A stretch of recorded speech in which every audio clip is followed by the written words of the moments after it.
Okay, so hello and welcome to another chess episode on the topic of either white or black pieces. We have played 15 games each, and there's going to be some changes that I'm going to do with regards to streaming. As you can see, I'm using now a handheld mic. We are playing white pieces against 1428 rated players. Amit Gupta 777, 1400 rating. We will play c4, and it will give us 9th game of Botvinnik. We play typical knight c3, and I'm going to change the position of the board.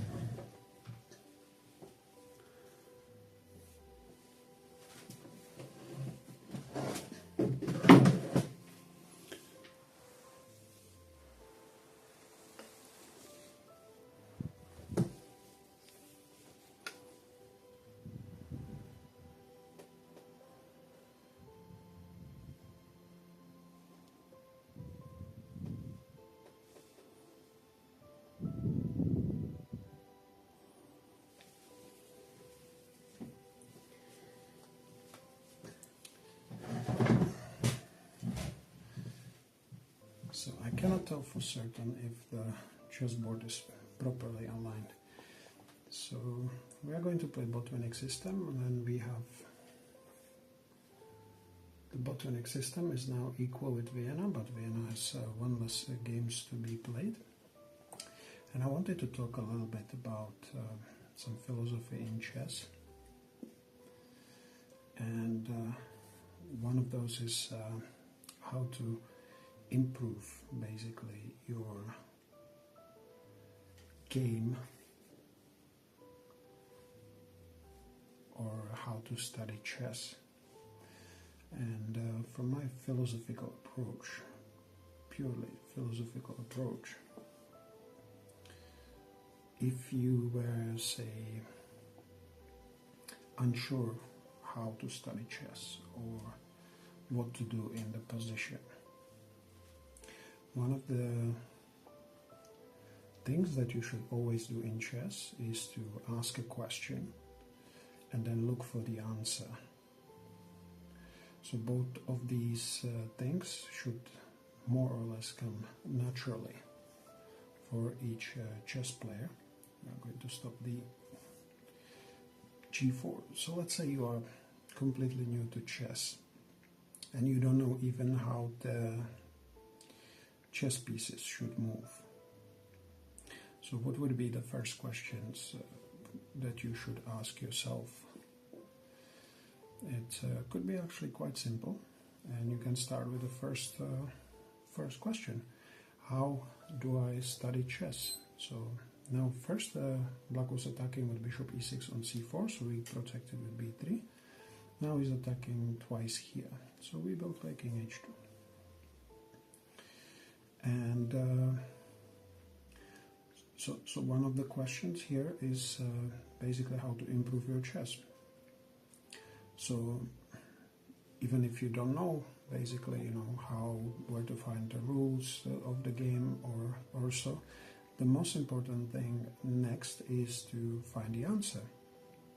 And after you find the answer on how to study chess, for example, or how to learn the rules of the game, the next step is to ask another question.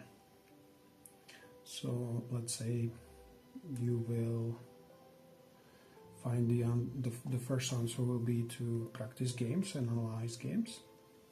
So now you might sit in front of the, in your first game, and you will be thinking, okay, so what do I do? What do I do now? How am I going to play my first move? So, or what is my first move going to be? So important is again to ask a question and then look for the answer to that question. So as you can see, in every step you ask a question, answer the question, and as you keep going through this process, you are improving without realizing. So in this game, for example, I can show you how it works in each game. So for example, when we played c4, I already decided first first I need to decide what is going to be my first move. So that's the first question. So once I decide that my answer will be c4, so I'll play c4. And at the same time, I might be asking also a question, what am I going to do after the c4? So I already knew that I'm going to play the entire Botvinnik setup. So I knew that my bishop goes here, here, here goes the knights, here goes the pawns, here goes the king quite often, and I want to play it with e3 to push the d4. So that's something I have control over in most of my games. That's something that my opponent cannot take away from me.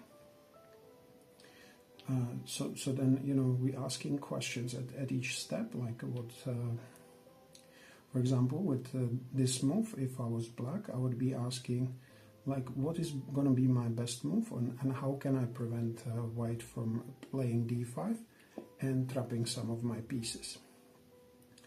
So obviously, I would need to try and find the answer to that.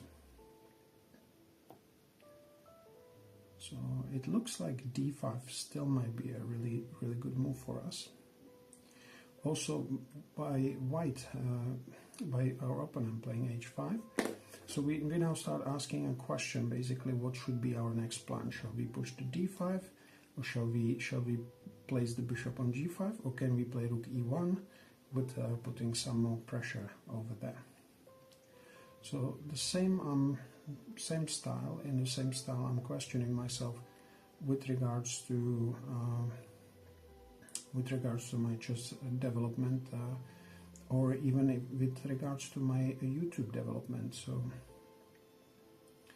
I also see now that the knight moved, I can win probably a very simple extra pawn for bishop takes b7, but then I need to also consider this. So when I'm now looking for the next move, I need to ask myself lots of questions.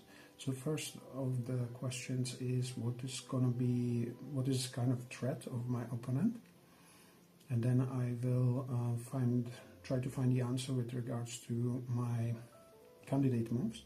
So I will be pondering my moves like d5, pondering my move maybe like knight to f4, pondering my move like bishop b7. And once I decide on those, I will be asking, you know, what will be the follow-up of my opponent. If I play, for example, d5, I can see that they will be playing bishop f5.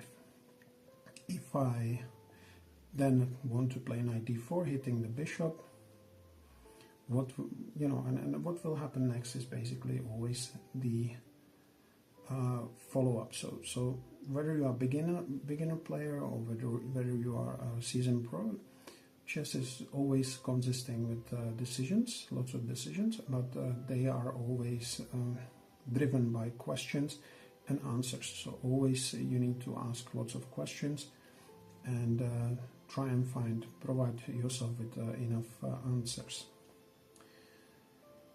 So for example, for me as well is this diagonal, this bishop could be very strong. So, and I have an undeveloped piece, so I'm asking myself first, where would I like to place the bishop? And from my own perspective, I would like bishop on g5, but then I don't like so much the knight h7 hitting the bishop, and then I need to find a different square. And I don't have all that many good squares then on the on this diagonal, so I'm thinking that I will just calmly develop the bishop onto b2.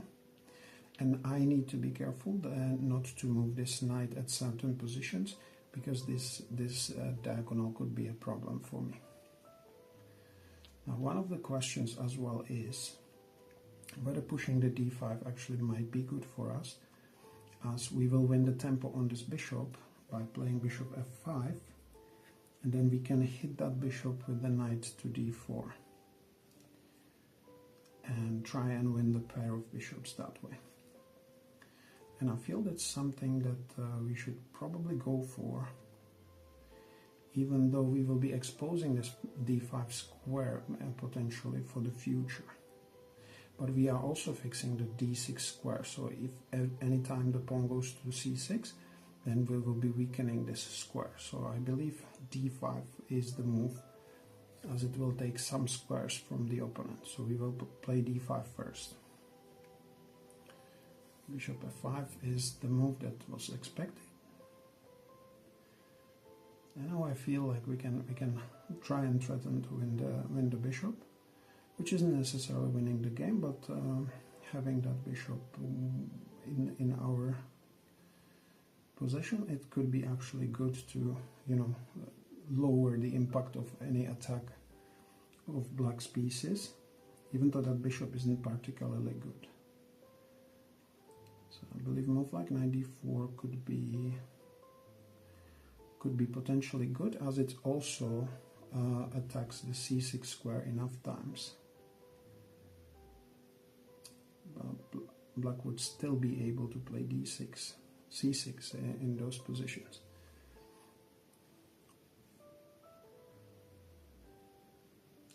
So knight d4 doesn't seem to be doing much, but if we play bishop b2, then black will have knight to e4. So my first thought will be to play bishop to g5, just to see where this knight is gonna go. Because now any knight e4 doesn't work, because we can take. If they take here, we take with the queen, and we won an exchange for a piece. So yeah, I believe this is a blunder, because we are now protecting with the queen here, so we are winning 2 pieces for rook, so it's 1 extra point for us. And also, once we capture on a1, there's a big threat of us playing knight to f6 check. So knight to e4. I'm hoping the sound issue is going to be resolved with this mic. If not, I'm going to get you some better experience by simply getting something to sort the sound issue.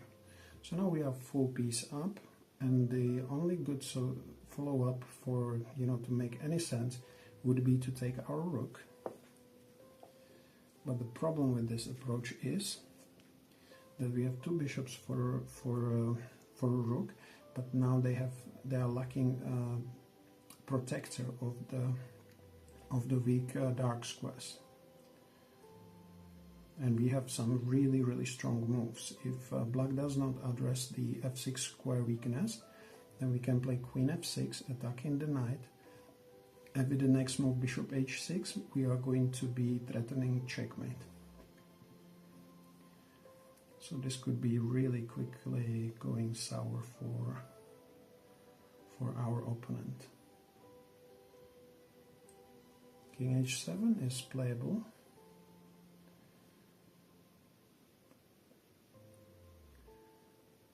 But we have more than just one threat, so we can play knight to f4. The idea would be to take on h5, and if f6, we can always capture with the bishop on f6. So knight to f4 actually looks very good.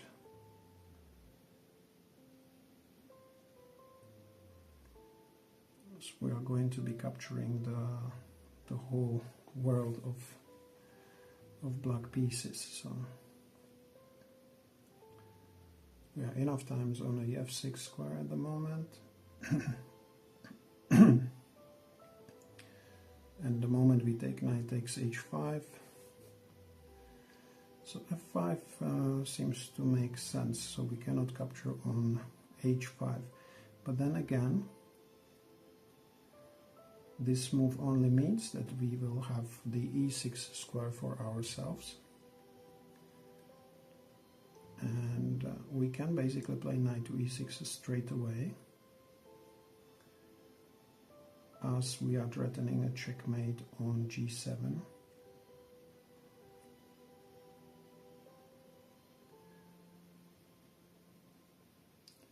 So yes, I think we can plant the knight on e6 straight away.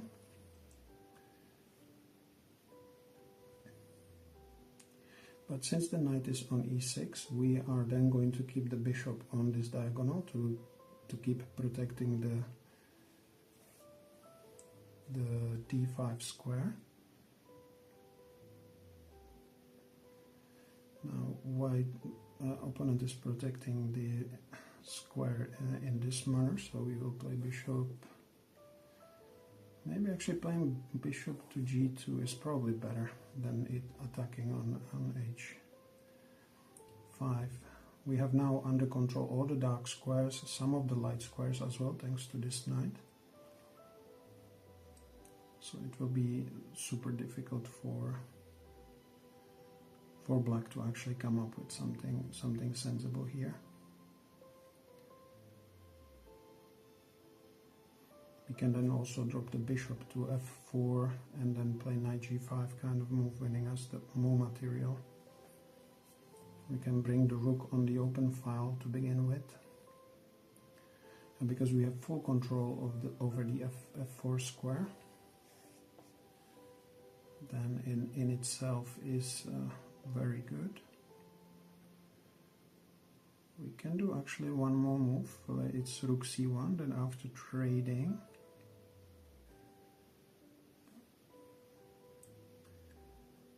but I think the best way to activate the rook is onto e file.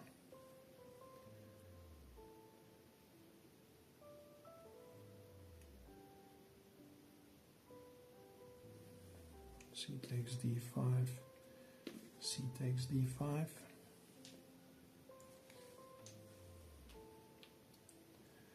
So again, it shows that the Botvinnik system is like a very solid opening. And black actually made a big blunder by playing knight e4. That's cost them a very important piece. And not only they're down one point on material, but moreover they are down on a very important piece of material. So rook c8 makes sense. Black would like to control the second rank here.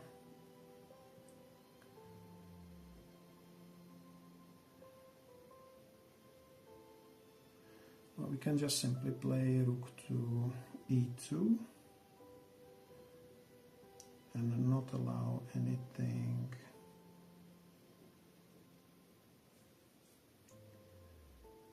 too crazy to happen after rook c2. So I think we will play rook e2 to begin with.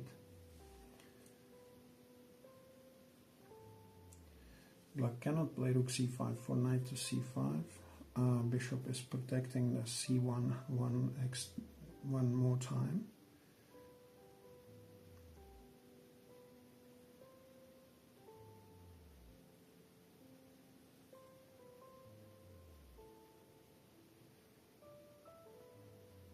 And we are going to potentially put pressure on the knight on e7. The knight here is like a really big thorn in their position. So queen b5 makes sense. However, we might play already move like knight to d4, hitting the queen and hitting the knight here, which will make them drop back.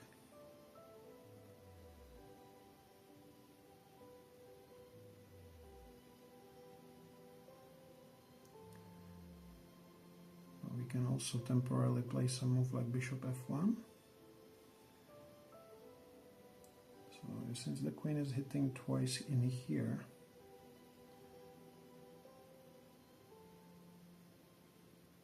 maybe one of the moves is to centralize our queen on d1. So we are taking the d3 square and protecting our rook, and also protecting the pawn on d5, which is all important.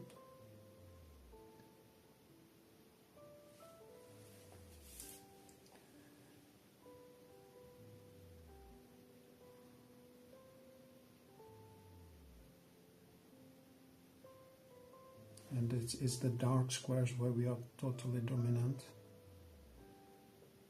against our opponent.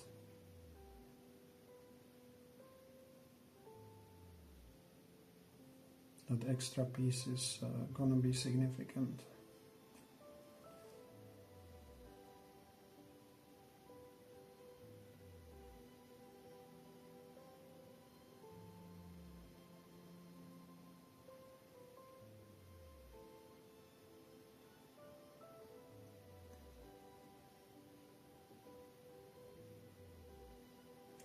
And right now, actually, we are threatening bishop takes e7, rook takes e7, and knight to g5 check, winning the e7 knight.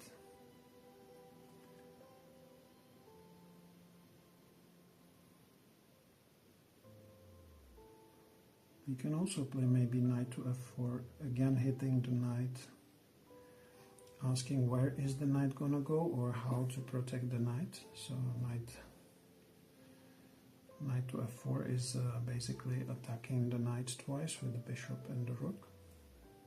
We have 6 minutes 42.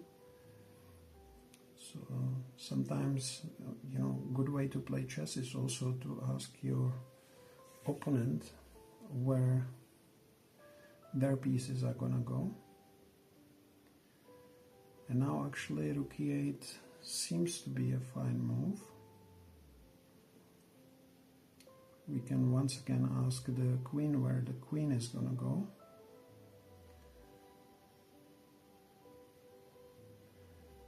Just by simply playing a4. If the queen is gonna go away from the light squares, then it's gonna be like a small victory for us, because we will then have knight takes g6, putting super pressure on the knight on e7. The queen goes back. And now one thing we can do is to put our rook on e6 for a change.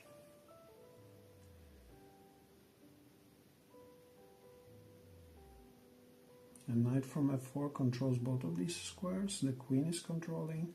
So now we may want to try and bring the bishop into the game from f1 maybe to c4. Or again from f1 threaten bishop b5. So black is kind of stuck, just waiting. So let's bring the bishop into the game. There's quite a potential that maybe we could have already taken on h5.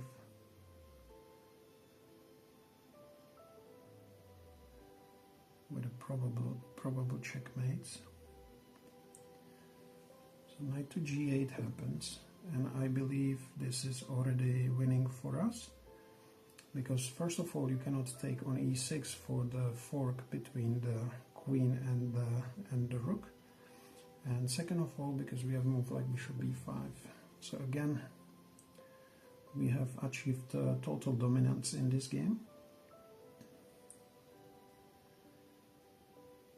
And needless to say, we could have crushed also through h5. So I don't know if rook takes e6 happens. We have two pleasant choices. We can recapture with the pawn while still hitting the queen and the rook, and we could have also captured with bishop d7. So maybe you will be surprised here, but I believe it's better to capture with the pawn on e6 rather than capturing the queen, because then we are winning another rook here. So we will be, after winning these two rooks for a pawn, we will be two bishops against the pawn basically, plus this queen is gonna attack there. So let's just show you the line, but you can see how beautifully we are controlling all the light squares. Or the dark squares, we are blocking the pawns, because if black could play this type of move, they wouldn't have the issues that they are having with the dark squares, because they traded the bishop on g7 too early. So now we are threatening both the rook and the queen. And look at the poor queen, it cannot even move to protect the rook, apart from this move. That's the only move they actually have at the moment. So we can just simply take. If they take back with the queen, which is probably one of the reasonable moves. So right now we would have two bishops against the pawn. So now like the simple move is to protect bishop with the bishop c4. queen again would have to go somewhere here to protect this fella, but you can see that the 3 pieces that we have are totally dominant over this one piece that's remaining. We have a pair of bishops still. So black didn't trade very well and they resigned a couple of moves back. So I hope you're enjoying those rather dominant games. It shows if you set up your pieces properly, and Botvinnik system, as you could see in most games, is very dominant in the sense that we get nice pressure if we choose our position carefully. Then the opponent doesn't have so much counterplay, and eventually they're gonna crack with some sort of blunder. Like in this case, it was really good for me to play bishop g5 just to protect the rook in a corner. I had to do it in an opportune moment because I could see the knight e4 tactic coming, but it wasn't working because we were winning effectively a piece on e4. So that's also the awareness. So always ask a question in each move. What is the opponent going to do? What is in my next move? And yeah, just keep asking questions and finding those answers. I'll see you in the next video.